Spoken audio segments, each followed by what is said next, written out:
gotta love modern life. Last week I was in Cuba. This week I'm teaching at the Richard Ivey School of Business. It's nice here. You go from small dorm room to classroom. Everybody eats together at regular meal times. There's an exercise field with sports equipment. It's kind of like where Conrad Black is staying, but without the lock on the front gate. The Monday morning paper they delivered to my room was, what else? The National Post. I picked it up with great anticipation to read their take on last Friday's SEC charges against Goldman Sachs.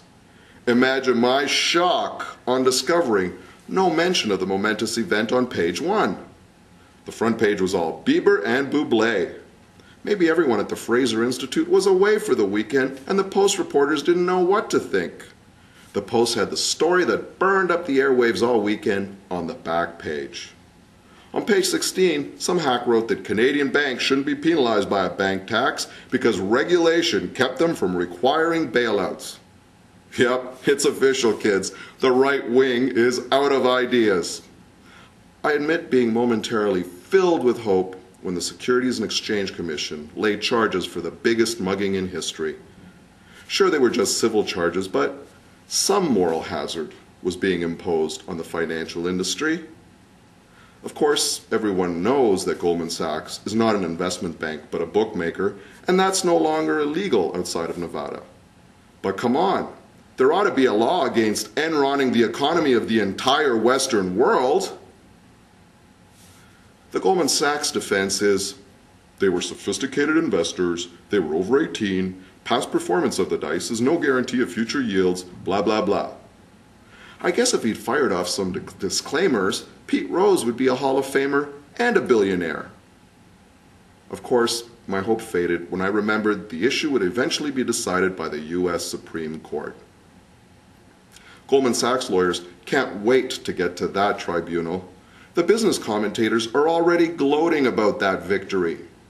The Dragon's Den asshole was making book on CBC that Goldman Sachs will walk.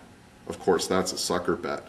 The court that struck down limitations on free speech for corporations won't mind a little friendly betting among the good old boys. Nothing but a couple of well-timed thromboses is going to change that. They say as you get older, you get more conservative. As I get older, I'm starting to see the wisdom of the death penalty. But just for corporations. It would put a lot of masters of the universe out of work, but they put a lot of working people out of work.